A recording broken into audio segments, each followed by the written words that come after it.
नमस्कार मेरे प्रिय साथियों, मेरे बंधुओं, एक बार पुनः सोमवीर सिंह त्रिमूर्ति कोचिंग सेंटर यूट्यूब चैनल के माध्यम से। साथियों, आज का जो हमारा टॉपिक है वो ब्लड रहेगा, जिसे ह्यूमन ब्लड या मानव रक्त के नाम से जानते हैं। तो टॉपिक को प्रारंभ करने से पहले मैं एक बार पुनः आप सभी से गुजारिश करूंगा कि चैनल को सब्सक्राइब अवश्य करिएगा यदि आप चैनल पर पहली बार आए हैं, और ये जुड़े हुए हैं तो लाइक और शेयर अवश्य करिएगा, जिससे सभी बच्चों तक ये वीडियो मेरा पहुंच सके। तो आइए, आज का जो टॉपिक है हमारा वो है ह्यूमन ब्लड, मानव रक्त।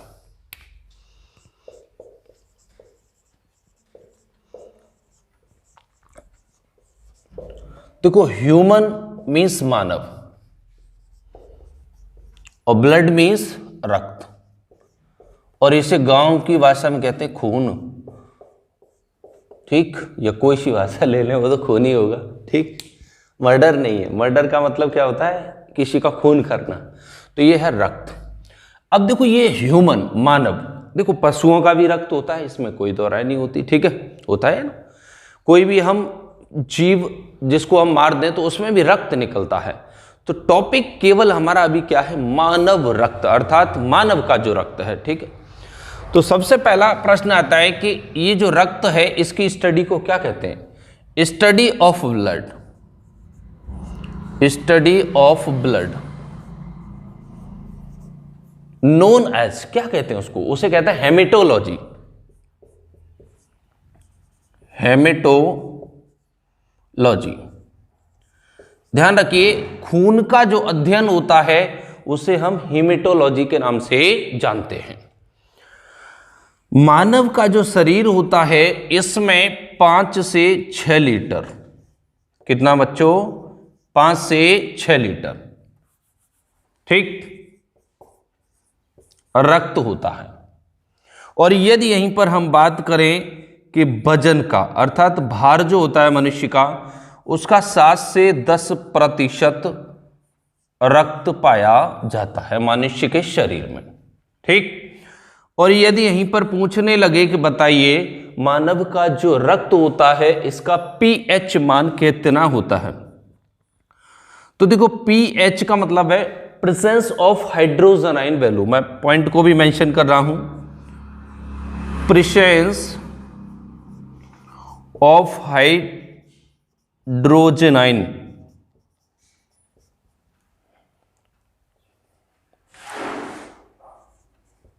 वैल्यू, इसी को हम पीएच के नाम से जानते हैं।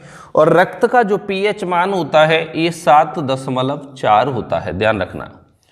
अब वो प्रश्न आता है कि ये जो 7.4 पीएच मान है, क्या ये अम्लीय है या क्षारीय है?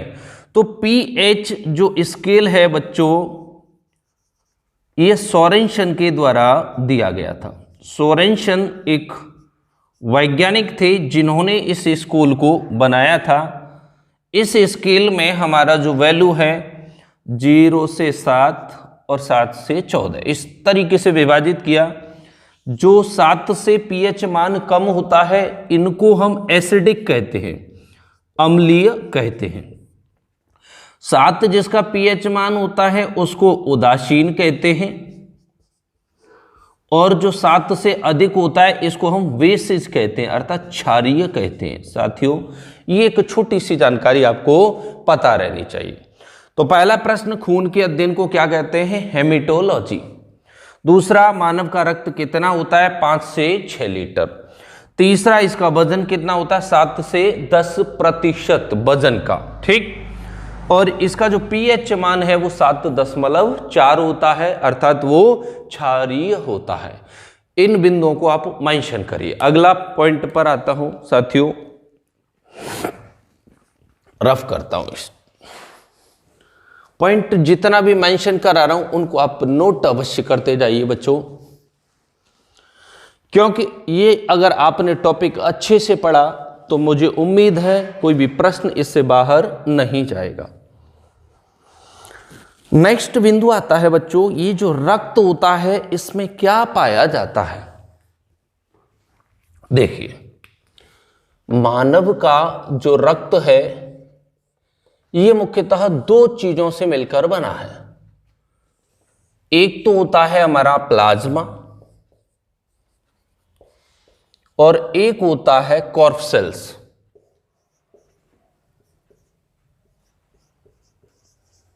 ठीक साथियों, प्लाज्मा एक चिपचिपा पदार्थ होता है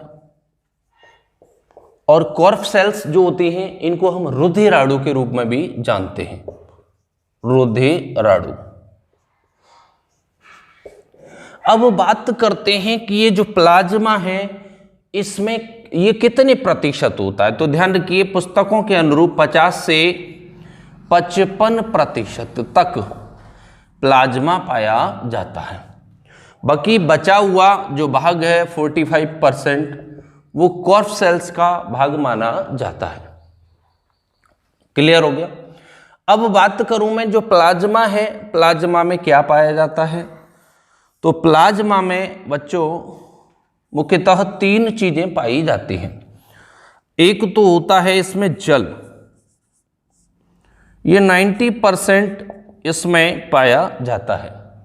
दूसरा बच्चों 7% इसमें प्रोटीन पाई जाती हैं। तीसरा इसमें 3% हमारा कार्बनिक व अकार्बनिक तत्व पाए जाते हैं। तत्व पाए जाते हैं, ध्यान रखिएगा। मैंने कहा 90% जल पाया जाता है। तो देखो प्लाज्मा का जो प्रमुख कार्य है वो क्या है, बॉडी टेम्परेचर को मेंटेन करना। ठीक, क्योंकि जल क्या करता है हमारे शरीर में, जल का प्रमुख कार्य होता है टेम्परेचर को मेंटेन करना। दूसरा जो हमारे अंदर जो जल की कमी होती है जिसको डिहाइड्रेशन की प्रॉब्लम कहते हैं उसको भी मेंटेन करने का कार्य करता है। तो साथियों इसमें प्रोटीन जो है मुख्यतः 5 प्रकार की पाई जाती है। एक होता है फाइब्रिनोजन, फाइब्रिनोजन। दूसरा इसमें होता है साथियों प्रोथ्रोम्बिन।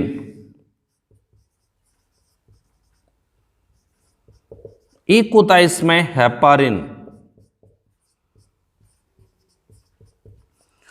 एक होता है इसमें एल्बुमिन और एक होता है इसमें ग्लोबुमिन। तो मुख्यतः 5 प्रकार की इसमें प्रोटीन पाई जाते हैं। अब बात करते हैं फाइब्रिनोजन और प्रोथ्रोम्बिन, इनका प्रमुख कार्य क्या है। देखो फाइबर बनाना जो होता है अर्थात वो रक्त के थक्के को बनाने में सहायता प्रदान करता है। तो ये दोनों जो प्रोटीन हैं ये रक्त का थक्का बनाने में सहायता करते हैं। कौन कौन से, फाइब्रिनोजन और प्रोथ्रोम्बिन। बात करूं मैं हेपारिन, तो इसका प्रमुख कार्य है एंटी क्लॉटिंग, अर्थात ये क्लॉट नहीं बनने देने वाली प्रोटीन है, एंटी क्लॉटिंग, अर्थात थक्का न जमने देना, न जमने देना। ठीक बच्चों, इसके अलावा इनका जो कार्य होता है ये एल्बुमिन और ग्लोबुमिन जो होता है ये क्या करता है, तो ये प्लेटलेट्स को मेंटेन करने का कार्य करता है। अर्थात जो हमारे शरीर में ऑक्सीजन का जो परिवहन होता है उसको मेंटेन करने का कार्य करती हैं। कौन सी, एल्बुमिन और ग्लोबुमिन प्रोटीन्स जो होती हैं, ये भी आप ध्यान रखिएगा। अब यहीं पर एक प्रश्न आता है, यदि मैं फाइब्रिनोजन को निकाल दूं, तो ध्यान रखिए यदि प्लाज्मा से, मैं पॉइंट को मेंशन कर दे रहा हूं नोट करके, यदि प्लाज्मा से फाइब्रिनोजन को निकाल दिया जाए, को निकाल दिया जाए तो बचा हुआ भाग, तो प्लाज्मा का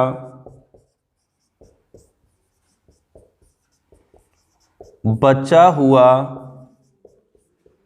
भाग सीरम कहलाता है, सीरम कहलाता है।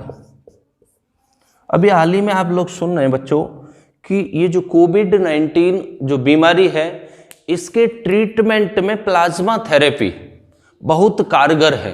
और अभी हाल ही में भारत में एक पेशेंट है जिसको प्लाज्मा थेरेपी के द्वारा ठीक किया गया है। तो देखो ये प्लाज्मा जो है, इसी में एक थेरेपी है, उसका नाम है प्लाज्मा थेरेपी, ध्यान रखिएगा।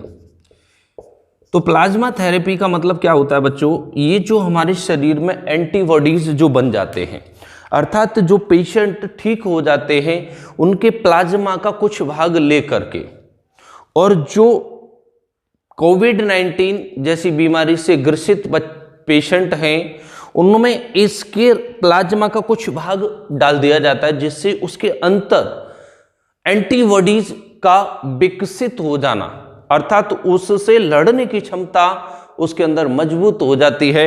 उसी प्रकार की थेरेपी को हम प्लाज्मा थेरेपी के नाम से जानते हैं।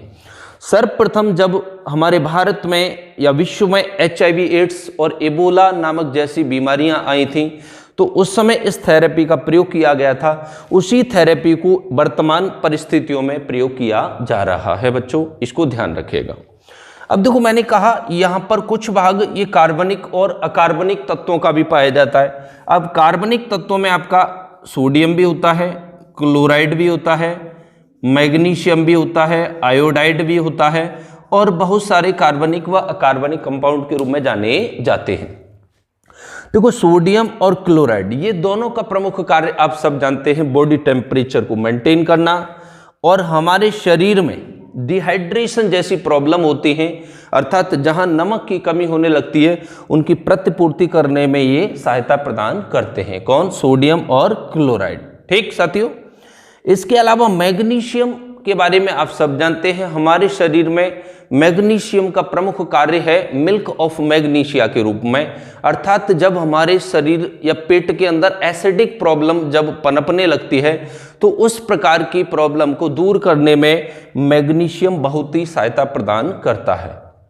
अर्थात जो मिल्क ऑफ मैग्नीशिया होता है, कभी भी किसी व्यक्ति को परेशानी हो जलन वगैरह की तो उसे मिल्क ऑफ मैग्नीशिया दिया जाता है। और इसके अलावा मैग्नीशियम का जो प्रमुख कार्य है बच्चों, जो स्टोन डेवलप हो जाता है हमारे शरीर में, जो जगह जगह हम कहते हैं किडनी की पथरी हो गया या गॉल ब्लैडर में पथरी हो गया, तो जब पथरी होती है उसको तोड़ने का प्रमुख कार्य मैग्नीशियम का होता है। और आयोडीन के बारे में आप सब जानते हैं। आयोडीन अगर हम प्रॉपर मात्रा में लेते हैं तो घेंगा जैसे रोग अपने आप समाप्त हो जाते हैं, अर्थात तो जो क्वाइटर रोग होता है वो आयोडीन की कमी के कारण ही होता है। तो जो अब तक मैंने बिंदु आप लोगों को बताए हैं कृपया इनको मेंशन करिएगा। अब बात करेंगे बच्चों हम कॉर्प सेल्स, जिसको हम रुधिराणु के नाम से जानते हैं। It is a solid part. कैसा पार्ट होता है? ये सॉलिड पार्ट होता है। यहां से प्रश्न परीक्षाओं में निकल के आता है। देखो जो अब तक पढ़ाया है उसमें से भी प्रश्न निकलता है, परंतु इस पार्ट से भी प्रश्न बहुत सारे बनते हैं, तो आप नोट करिएगा इसको।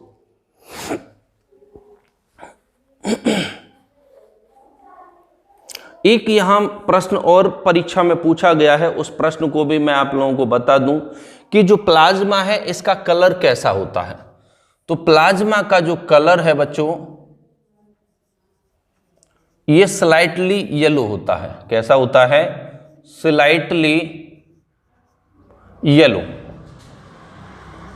अर्थात हल्का पीला होता है। हल्का पीला कलर इसका होता है।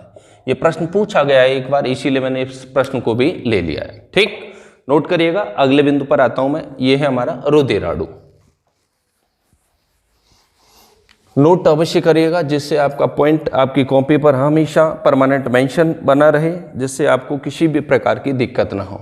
और जो भी बिंदु मैं आप लोगों के समक्ष बोलता जाता हूं कृपया उनको अच्छे तरीके से सुना करो बच्चों। और एक बार पुनः आपसे कहूँगा बच्चों, यदि आपको वीडियो अच्छा लगता है तो अपने फ्रेंड्स को शेयर अवश्य किया करो। जितने भी मित्र हैं आपके ग्रुपों में उन सभी को या फेसबुक पर इस चैनल को शेयर अवश्य किया करो बच्चों, जैसे और जो भी बच्चे पढ़ने वाले हैं वो कृपया जुड़ सकें। अब बात करेंगे हम इसके सेलुलर पार्ट के बारे में बच्चों। अच्छा, एक प्रश्न यहां पर बना हुआ है बच्चों कि महिलाओं में पुरुष की तुलना में कितने कम ब्लड होता है। तो ब्लड के बारे में मैंने बताया, महिलाओं में आधा लीटर कम जो है, पुरुषों की तुलना में ब्लड कम होता है। ठीक बच्चों। अच्छा, एक प्रश्न और आया हुआ है, सोते वक्त आरबीसी कितने प्रतिशत कम हो जाता है। तो आरबीसी का टॉपिक अभी हम लेके चलेंगे, तब आपको बताएंगे कितने प्रतिशत कम हो जाता है। किसी बच्चे ने कमेंट किया है, उसके बारे में हम बता रहे हैं। ठीक बच्चों, आइए तो अब अगला जो बिंदु लेके चलेंगे वो होगा हमारा सेलुलर पार्ट या रुधिराणु, कॉफ सेल्स के बारे में हम बात करेंगे। तो सेलुलर जो पार्ट होता है, जिनको हम रुधिराणु कहते हैं, तो ये 3 प्रकार का होता है। एक होता है बच्चों आरबीसी, एक होता है डब्ल्यूबीसी और एक होता है प्लेटलेट्स। तो आरबीसी की जो संख्या है ये सर्वाधिक होती है, दूसरे नंबर पर आता है प्लेटलेट्स और तीसरे नंबर पर आता है डब्ल्यूबीसी। ठीक बच्चों, ये क्रम भी आप याद रखिएगा। सेलुलर पार्ट जो होता है उनमें सर्वाधिक संख्या जो होती है वो आरबीसी की होती है, दूसरे नंबर पर प्लेटलेट्स की होती है और तीसरे नंबर पर डब्ल्यूबीसी। देखो आरबीसी की संख्या जो है ये 40 से 45 लाख तक होती है, 40 से 45 लाख। प्लेटलेट्स जो होती हैं ये 1.5 से लेके 4.5 लाख तक होती हैं और जो डब्ल्यूबीसी होती हैं ये मैक्सिमम 8000 तक होती हैं, 8000 तक। ठीक बच्चों, कितना होती हैं? 8000 तक। अब यहीं पर आता है एक प्रश्न कि आरबीसी और डब्ल्यूबीसी का अनुपात कितना होता है। तो ये सदैव 600:1 होता है। ये प्रश्न भी आप ध्यान रखिएगा, आरबीसी और डब्ल्यूबीसी का अनुपात कितना होता है। तो ये अनुपात 600:1 होता है। अब एक एक करके मैं टॉपिक को लेकर चलूंगा कि आरबीसी क्या होता है, what is the mean of RBC. तो देखो बच्चों, आरबीसी इनको हम रेड ब्लड सेल्स के नाम से जानते हैं। रेड ब्लड सेल्स अर्थात लाल रक्त कणिकाएं, लाल रक्त कणिकाएं। अच्छा, यही एक प्रश्न और आता है, इसका दूसरा नाम क्या है। तो ध्यान रखिएगा, इसका अन्य नाम एरिथ्रोसाइट्स होता है, एरिथ्रोसाइट्स होता है, ध्यान रखिएगा। एक प्रश्न आता है कि आरबीसी की जो खोज है वो किसने किया। तो बच्चों आरबीसी की खोज एक नाम आता है लुवेनहॉक।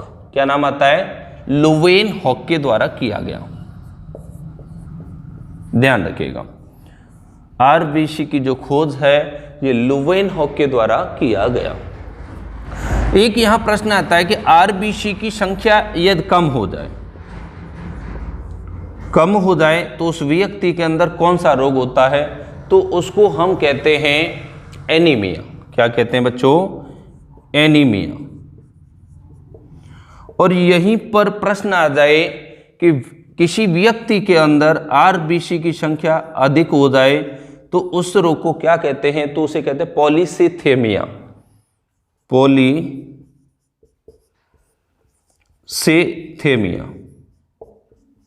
ठीक बच्चों, दोनों बिंदुओं को आप ध्यान रखिएगा। आरबीसी की संख्या का कम होना एनीमिया कहलाता है, आरबीसी की संख्या का बढ़ जाना पॉलीसिथेमिया कहलाता है। बात करता हूं मैं आरबीसी जो होती हैं इनका आकार कैसा होता है। तो बच्चों आरबीसी का जो आकार है ये उभयावतल होता है, उभयावतल अर्थात कोनकेव आकृति का होता है। अब बात होती है कोनकेव क्या होता है, अर्थात ये बच्चों अवतल लेंस जो होता है इस प्रकार की आकृति का ये आकार होता है। इसको हम थाली या प्लेट का आकार भी कह देते हैं, ध्यान रखिएगा, या थाली या प्लेट के आकार का होता है, प्लेट के आकार की होती है। अच्छा, एक प्रश्न और आता है, आरबीसी जो होती हैं साथियों क्या इसमें न्यूक्लियस पाया जाता है। तो आरबीसी में न्यूक्लियस अर्थात केंद्रक नहीं पाया जाता है, नहीं पाया जाता है। ध्यान रखिएगा, इसमें न्यूक्लियस नहीं पाया जाता है। तो यहां प्रश्न आता है कि आरबीसी में जब न्यूक्लियस या केंद्रक नहीं पाया जाता है तो पाया किसमें जाता है? तो इसका अपवाद होता है बच्चों ऊंट व लामा। देखो ये भेड़िए की आकृति का एक लामा होता है, अपवाद स्वरूप इनमें आरबीसी के केंद्रक में न्यूक्लियस पाया जाता है। एक प्रश्न आता है कि बच्चों आरबीसी जो होता है इसका रंग कैसा होता है? तो इसका रंग बच्चों लाल होता है। और लाल क्यों होता है? ये हीमोग्लोबिन जिसे हम HB कहते हैं,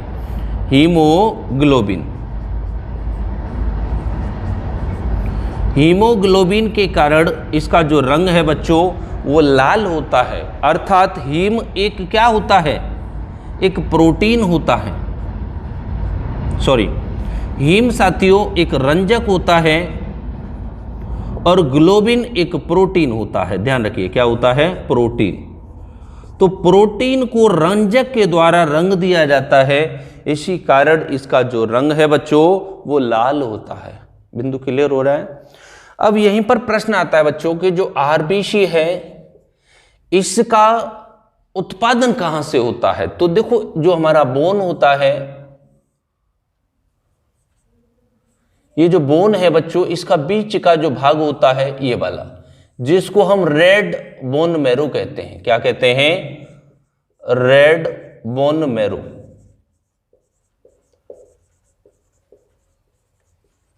इसको हम लाल अस्थि मज्जा कहते हैं, अस्थि मज्जा। तो इनका जो उत्पादन होता है, कभी प्रश्न आ जाए कि आरबीसी का निर्माण कहां से होता है? तो लाल अस्थि मज्जा से होता है। अब एक छोटा जो बच्चा होता है साथियों, जो बच्चा न्यू नेट्स बेबी जब गर्भ में होता है तो इसमें इसका निर्माण लिवर जिसे हम यकृत कहते हैं या स्प्लिन जिसे हम प्लीहा कहते हैं, वहां पर इसका निर्माण होता है। ध्यान रखिएगा कहां पर होता है? स्प्लिन या इसको हम कहते हैं लिवर। यहां पर एक नवजात शिशु में आरबीसी का निर्माण होता है। अब साथियों प्रश्न बनता है कि आरबीसी का कब्र ग्रह किसे कहा जाता है? तो इसको मैं मेंशन हटा रहा हूं, इसको रफ कर रहा हूं। आप चाहो तो इसको नोट कर लीजिएगा, यहां से प्रश्न काफी इंपॉर्टेंट बनते हैं। एक एक प्रश्न परीक्षा में पूछा जाने वाला प्रश्न है। तो नेक्स्ट जो बिंदु मैं आपको बताने जा रहा हूं वो है आरबीसी का कब्र ग्रह। इन बिंदुओं को बच्चों नोट अवश्य करते जाइएगा।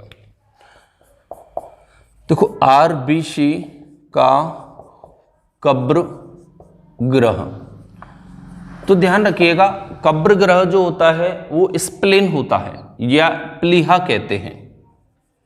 इनका जो भक्षण होता है वो कहां पर समाप्त होती हैं? प्लीहा में। तो ध्यान रखिएगा आरबीसी का कब्र ग्रह प्लीहा को कहते हैं। और एक प्रश्न और यहां पर परीक्षा में पूछा गया है, वो है आपका ब्लड बैंक ऑफ बॉडी किसे कहते हैं? तो कब्र ग्रह जो प्लीहा है, स्प्लिन है, इसी को हम ब्लड बैंक ऑफ बॉडी के नाम से भी जानते हैं। ब्लड बैंक ऑफ बॉडी, ध्यान रखिएगा ब्लड बैंक ऑफ बॉडी किसे कहते हैं? हम प्लीहा को कहते हैं। एक प्रश्न और आता है बच्चों कि इनका जो जीवन काल है वो कितने दिन का होता है? इनका जो जीवन काल है साथियों 20 से 120 दिन तक माना जाता है। अर्थात 120 दिन के पश्चात आरबीसी खत्म होती जाती हैं और नई आरबीसी का निर्माण होता जाता है। अब यहाँ एक प्रश्न आता है कि आरबीसी का जो प्रमुख कार्य है वो क्या होता है? तो इसका जो प्रमुख कार्य होता है साथियों, हम देखो मैं हूं या आप हैं, आप ऑक्सीजन को लेते हैं और कार्बन डाइऑक्साइड को बाहर निकालते हैं। तो इसका प्रमुख कार्य ऑक्सीजन व कार्बन डाइऑक्साइड का परिवहन कराना होता है, परिवहन कराना होता है। ठीक बच्चों, अर्थात ऑक्सीजन को अंदर लेना और कार्बन डाइऑक्साइड को बाहर छोड़ने में मदद करता है कौन? आरबीसी। ठीक, तो ये प्रश्न परीक्षा में पूछे गए हैं जो मैंने अभी आप लोगों को बता दिए। इसके अलावा यदि कोई प्रश्न और लगता है मुझे तो मैं उसको भी आपको शेयर करता हूं बच्चों।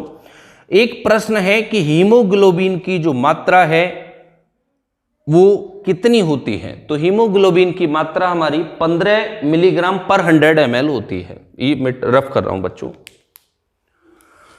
हीमोग्लोबिन की जो मात्रा है वो 15 मिलीग्राम 100 ml में पाई जाती है।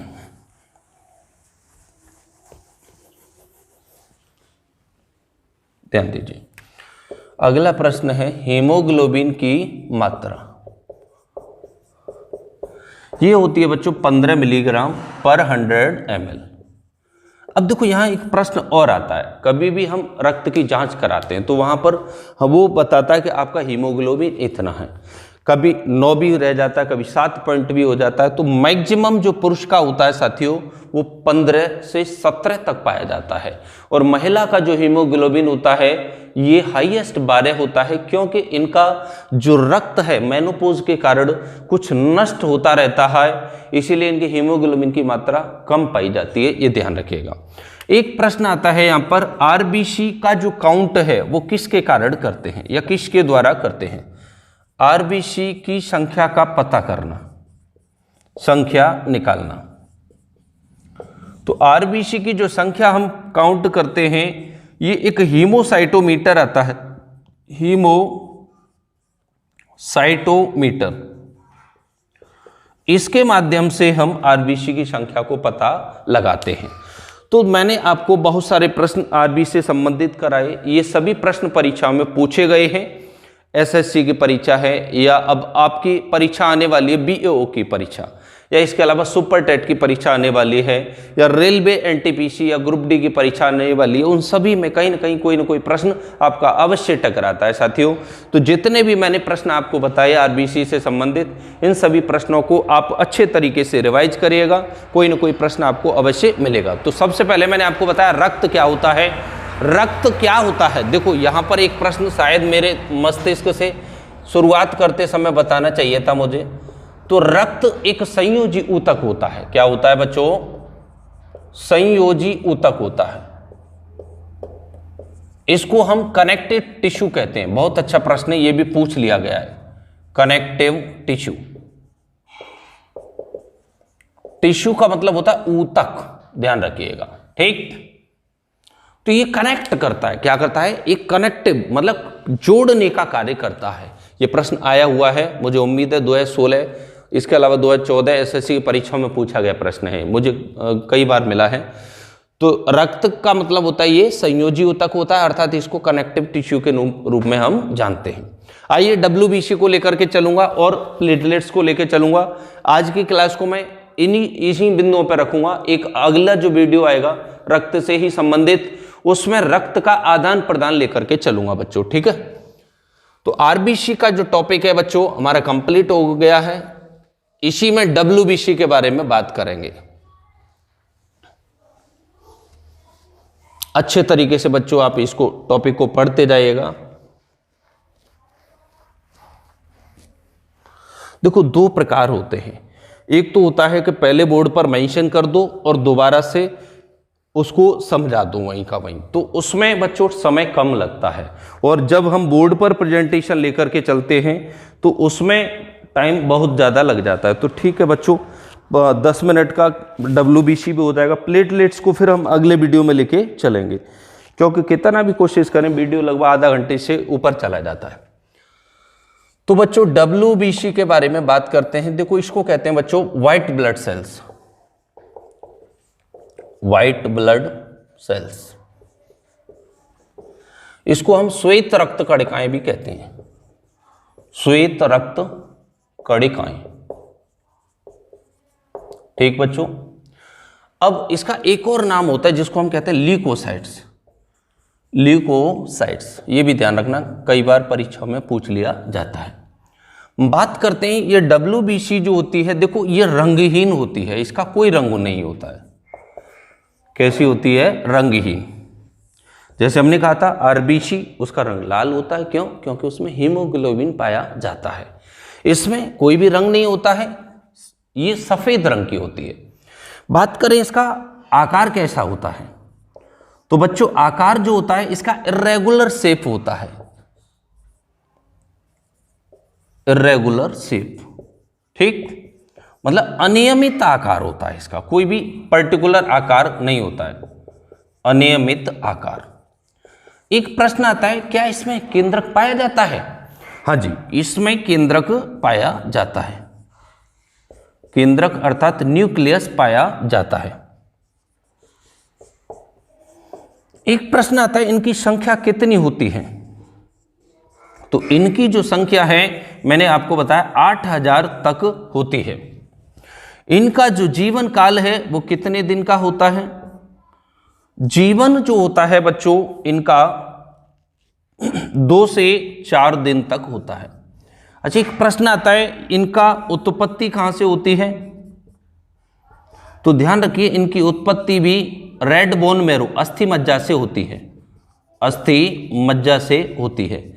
और इनकी मृत्यु कहां पर होती है? तो मृत्यु इनकी, ध्यान रखिएगा, ब्लड में ही होती है, रक्त में होती है। अब एक प्रश्न आता है, इनका प्रमुख कार्य क्या है? प्रमुख जो कार्य है बच्चों ये है एंटीबॉडीज का निर्माण करना, एंटीबॉडीज का निर्माण करना इनका प्रमुख कार्य माना जाता है। एंटीबॉडीज क्या होती हैं? ये रोग प्रतिरोधक क्षमता को बढ़ाने का कार्य करते हैं। कौन? WBC।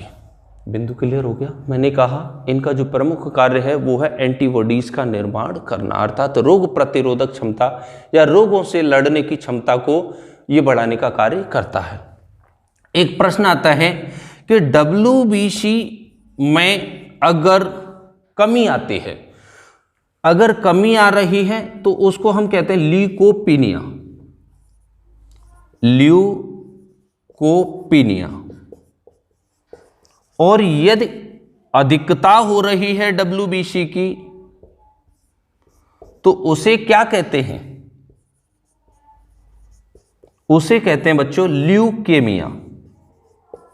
ये दोनों ही ध्यान रखिएगा।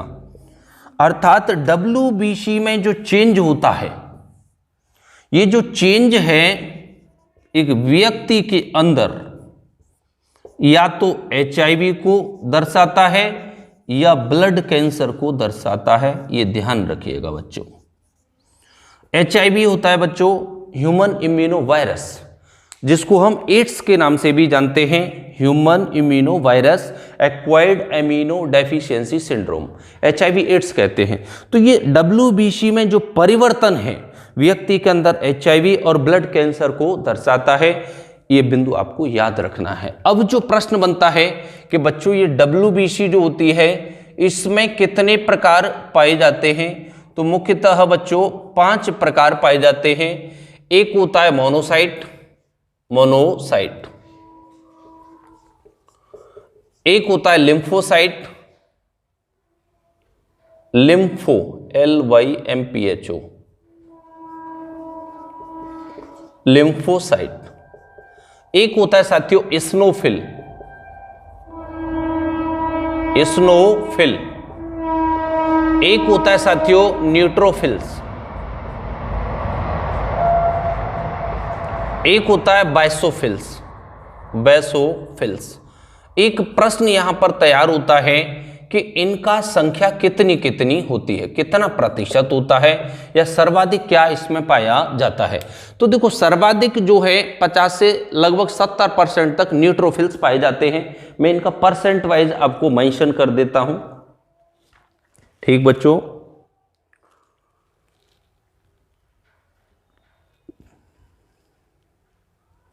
देखो मोनोसाइट जो होता है ये बच्चों 3 to 8% होता है, 3 to 8%। और जो लिम्फोसाइट होता है ये 20 to 35% तक पाया जाता है। न्यूट्रोफिल्स जो होता है बच्चों ये 55 से 70% पाया जाता है।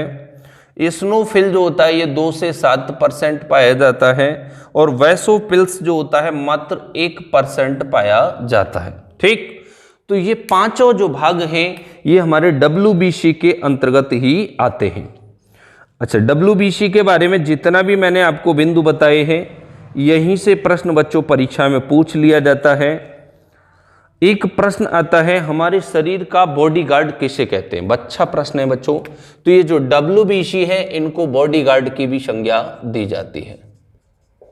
क्या कहते हैं बच्चों, बॉडीगार्ड की संज्ञा भी दी जाती है। किसको, WBC को। ठीक है, अर्थात ये हमारे शरीर में घाव भरने का भी काम करते हैं, घाव भरने का भी काम करते हैं। कौन, WBC। तो मुझे उम्मीद है बच्चों WBC के बारे में जितने भी बिंदु मैंने बताए हैं यहां से प्रश्न आ जाता है, ध्यान रखिएगा। संख्या बता दिया मैंने, जीवन काल, डेथ, इम्यूनिटी। ठीक है, तो यही प्रश्न परीक्षा में पूछ लिए जाते हैं। इन बिंदुओं को आप चाहो तो स्क्रीनशॉट के माध्यम से नोट कर लीजिएगा। अब आखिरी जो भाग है साथियों इसका वो है प्लेटलेट्स। तो प्लेटलेट्स के बारे में भी बता दूं जिससे ये टॉपिक हमारा कंप्लीट हो जाए। इसके बाद हमारा उसका परिसंचरण, जो रक्त परिसंचरण का जो भाग आता है उसमें आदान प्रदान होता है, वो बिंदु हम इसको लेकर के चलेंगे। बच्चों वीडियो का एक रूप होता है, 45 मिनट के बाद का जो वीडियो है वो कट जाता है, इसीलिए मुझे थोड़ा सा ध्यान रखना पड़ता है कि वीडियो का साइज कितना बड़ा हो चुका है। हो जाएगा बच्चों हमारा टॉपिक। तो अब आते हैं हम प्लेटलेट्स, जिसको हम बिम्बाणु के नाम से जानते हैं, प्लेटलेट्स। ठीक बच्चों, ये प्लेटलेट्स जो होती है इसको हम हिंदी में क्या कहते हैं, बिम्बाणु। यहां प्रश्न आ जाए कि ये जो प्लेटलेट्स जो होती हैं इनका प्रमुख कार्य हमारे शरीर में क्या होता है। तो प्लेटलेट्स का जो प्रमुख कार्य है वो होता है हमारा फाइब्रिनोजन का निर्माण करना। किसका निर्माण करना, फाइब्रिनोजन, अर्थात जो हमारे अंदर फाइबर के माध्यम से रक्त का क्लॉट बनता है, क्लॉट बनाने में कार्य करते हैं, क्लॉट बनाने में कार्य करते हैं। देखो कुछ बिंदु जो परीक्षा की दृष्टि से बहुत ज़्यादा इंपॉर्टेंट हैं, मैं उन प्रश्नों को यहाँ से उठा रहा हूँ। ठीक है बच्चों, एक प्रश्न इसमें कहता है इसका आकार कैसा है। तो इसका जो आकार है बच्चों वो होता है गोलीय आकार। कैसा होता है, गोलीय आकार, जिसे हम स्पेरिकल शेप कहते हैं। ठीक है, जो प्रश्न है मेन उनको मैं लेके चल रहा हूँ। यही आ जाए, इसका रंग कैसा होता है बच्चों, तो ये स्लाइटली येलो, अर्थात हल्का पीला होता है, हल्का पीला रंग पाया जाता है। ठीक है बच्चों, एक प्रश्न आता है इसका जीवन काल क्या होता है। तो इसका जो जीवन है बच्चों वो 2 से 5 दिन का दर्शाया गया है। इनकी जो संख्या है बच्चों वो होती है, मैंने अभी बताया आपको, 1.5 to 4.5 लाख, 1.5 लाख से 4-4.5 लाख तक इसकी संख्या को काउंट किया जाता है। अब यहां प्रश्न आता है बच्चों, इनकी जो संख्या कम होने लगे तो इस प्रकार के रोग को हम क्या कहते हैं। देखो संख्या यदि कम होती है, अच्छा एक यहाँ केंद्रक और प्रश्न आता है, इसमें केंद्रक पाया जाता है या नहीं। तो ध्यान रखिएगा केंद्रक इसमें नहीं पाया जाता है, नहीं पाया जाता है। किसमें, प्लेटलेट्स में। ठीक बच्चों, हाँ तो मैंने कहा इसकी संख्या, अच्छा संख्या हो चुकी है। संख्या में यदि कमी आ रही है तो कमी आने पर व्यक्ति के अंदर 2 प्रकार के लक्षण हो सकते हैं, या तो डेंगू हो सकता है या चिकनगुनिया हो सकता है, चिकनगुनिया। या इसके अलावा साथियों एक मलेरिया बुखार होता है। ये कुछ लक्षण व्यक्ति के अंदर दिखाई देने लगते हैं। प्लेटलेट्स की संख्या कम होने पर या तो डेंगू हो सकता है, चिकनगुनिया हो सकता है, मलेरिया हो सकता है। इस समय ये इस प्रकार की डिसीज डेवलप होने लगती हैं। एक प्रश्न और आता है बच्चों, यहाँ पर संख्या कम होने पर एक रोग और होता है जिसका नाम है हीमोफीलिया। हीमोफीलिया, ये हीमोफीलिया जो रोग है आप सब जानते हैं ये क्या होता है। अगर एक व्यक्ति जिसके अंदर क्लॉट नहीं बन पा रहा है, क्लॉट नहीं बन पा रहा है अर्थात तो उसका रक्त बह रहा है, तो ये विटामिन के की कमी के कारण होता है, विटामिन के की कमी के कारण ये होता है, ध्यान रखिएगा। ठीक, और इसको हम रॉयल डिसीज के नाम से भी जानते हैं। क्या कहते हैं इसको? Royal disease. Royal disease. Royal disease क्यों कहते हैं? क्योंकि ये सबसे पहले जो बीमारी है ब्रिटेन की जो महारानी है विक्टोरिया, उनके परिवार में हुई थी, इसीलिए इसको हम शाही बीमारी की संज्ञा भी देते हैं बच्चों। ठीक है, तो मुझे उम्मीद है आज का जो टॉपिक हमारा था प्लेटलेट्स या आरबीसी या डब्ल्यूबीसी या रक्त, जो भी बिंदु आपको मैंने कराए, मुझे उम्मीद है वो सभी बिंदु आपके दिमाग में पूरी तरीके से बैठ चुके होंगे और इन्हीं से कोई ना कोई प्रश्न परीक्षा में पूछ लिया जाता है। अच्छा, इनका बारे में देखो, यहाँ आ जाए, इनका निर्माण कहाँ होता है, तो ये भी कोई ज़्यादा टफ क्वेश्चन नहीं है।